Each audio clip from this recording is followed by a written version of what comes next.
God preserve my sanity, for to this I am reduced. Safety, and the assurance of safety, are things of the past. Whilst I live on here, there is but one thing to hope for, that I may not go mad, if indeed I be not mad already. If I be sane, then surely it is maddening to think that of all the foul things that lurk in this hateful place, the Count is the least dreadful to me, that to him alone I can look for safety, even though this be only whilst I can serve his purpose. Great God, merciful God, let me be calm, for out of that way lies madness indeed. I begin to get new lights on certain things which have puzzled me. Up to now I never quite knew what Shakespeare meant when he had Hamlet say, "My tablets, quick, my tablets, 'tis meet that I put it down." For now, feeling as though my own brain were unhinged, or as if the shock had come which must end its undoing, I turned to my diary for repose. The habit of entering accurately must help to soothe me. The Count's mysterious warning frightened me at the time. It frightens me more not when I think upon it, for in the future he has a fearful hold on me. I shall fear to doubt what he may say. When I had written it in my diary and had fortunately placed the book and pen in my pocket, I felt sleepy. The Count's warning came into my mind, but I took pleasure in disobeying it.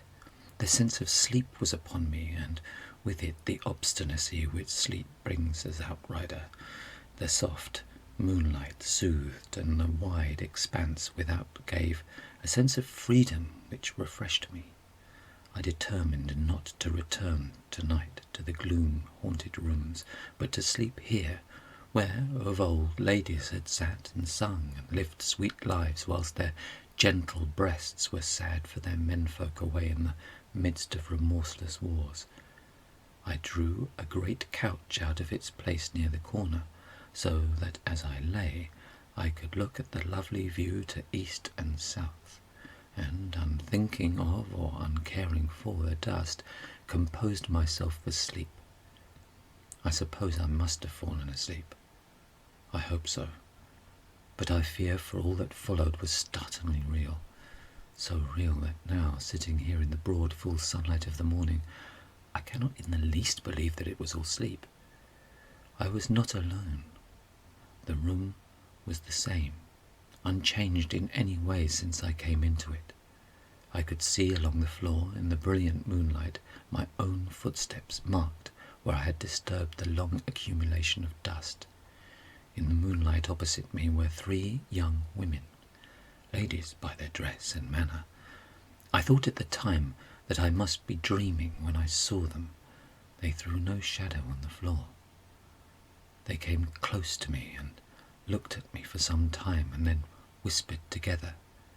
2 were dark and had high aquiline noses, like the Count, and great dark piercing eyes that seemed to be almost red when contrasted with the pale yellow moon. The other was fair as can be, with great masses of golden hair and eyes like pale sapphires.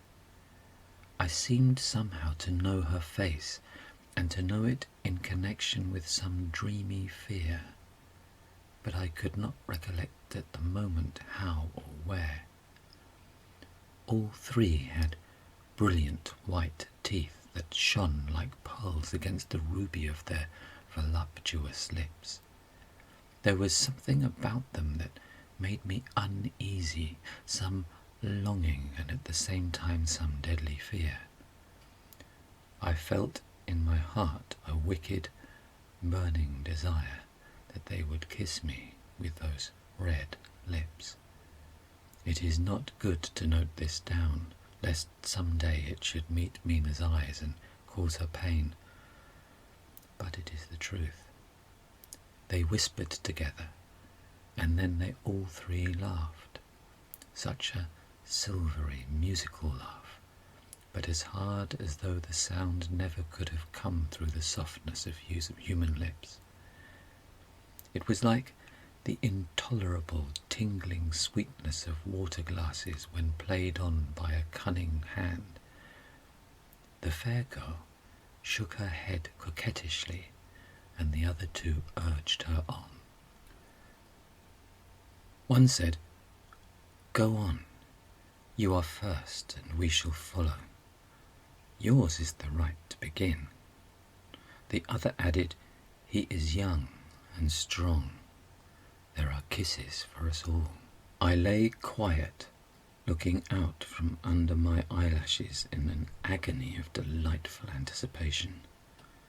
The fair girl advanced and bent over me till I could feel the movement of her breath upon me.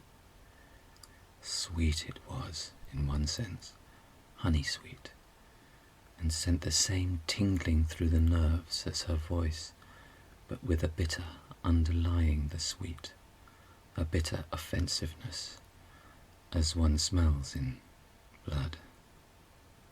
I was afraid to raise my eyelids, but looked out and saw perfectly under the lashes.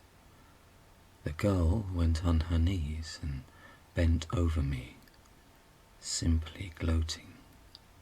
There was a deliberate voluptuousness which was both thrilling and repulsive, and as she arched her back she actually licked her lips like an animal, till I could see in the moonlight the moisture shining on the scarlet lips and on the red tongue as it lapped the white sharp teeth. Lower and lower went her head as the lips went below the range of my mouth and chin and seemed to fasten on my throat. Then she paused, and I could hear the churning sound of her tongue as it licked her teeth and lips, and I could feel the hot breath on my neck. Then the skin of my throat began to tingle as one's flesh does when the hand that is to tickle it approaches nearer, nearer. I could feel the soft, shivering touch of the lips on the super-sensitive skin of my throat, and the hard dents of two sharp teeth, just touching and pausing there. I closed my eyes in languorous ecstasy and waited with beating heart. But at that instant, another sensation swept through me as quick as lightning. I was conscious of the presence of the Count, and of his being as if lapped in a storm of fury. As my eyes opened involuntarily, I saw his strong hand grasp the slender neck of the fair woman, and with a giant's power draw it back. The blue eyes transformed with fury, the white teeth champing with rage, and the fair cheeks blazing red with passion.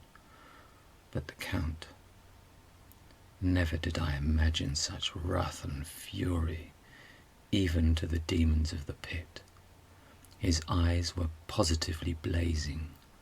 The red light in them was lurid, as if the flames of hellfire blazed behind them. His face was deathly pale, and the lines of it were hard like drawn wires. The thick eyebrows that met over the nose now seemed like a heaving bar of white-hot metal. With a fierce sweep of his arm, he hurled the woman from him, and then motioned to the others, as though he were beating them back. It was the same imperious gesture that I had seen used to the wolves. In a voice which, though low and almost in a whisper, seemed to cut through the air and then ring in the room, he said, "How dare you touch him, any of you? How dare you cast eyes on him when I had forbidden it? Back, I tell all. This man belongs to me. Beware how you meddle with him, or you'll have to deal with me." The fair girl, with a laugh of ribald coquetry, turned to answer him. "You yourself never loved. You never love." On this the other woman joined, and such a mirthless, hard, soulless laughter rang through the room that it almost made me faint to hear. It seemed like the pleasure of fiends. Then the Count turned, after looking at my face attentively, and said in a soft whisper, "Yes, I too can love. You yourselves can tell it from the past. Is it not so? Well, now I promise you that when I am done with him, you shall kiss him at your will. Now, go! Go! I must awaken him, for there is work to be done." "Are we to have nothing tonight?" said one of them, with a low laugh as she pointed to the bag which she had thrown down upon the floor, and which moved as though there was some living thing within it. For answer he nodded. One of the women jumped forward and opened it. If my ears did not deceive me, there was a gasp and a low wail, as of a half-smothered child.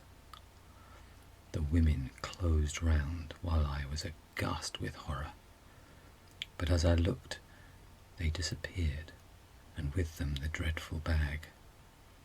There was no door near them, and they could not have passed me without my noticing.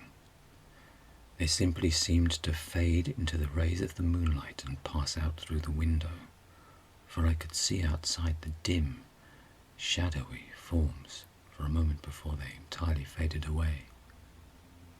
Then the horror overcame me, and I sank down, unconscious.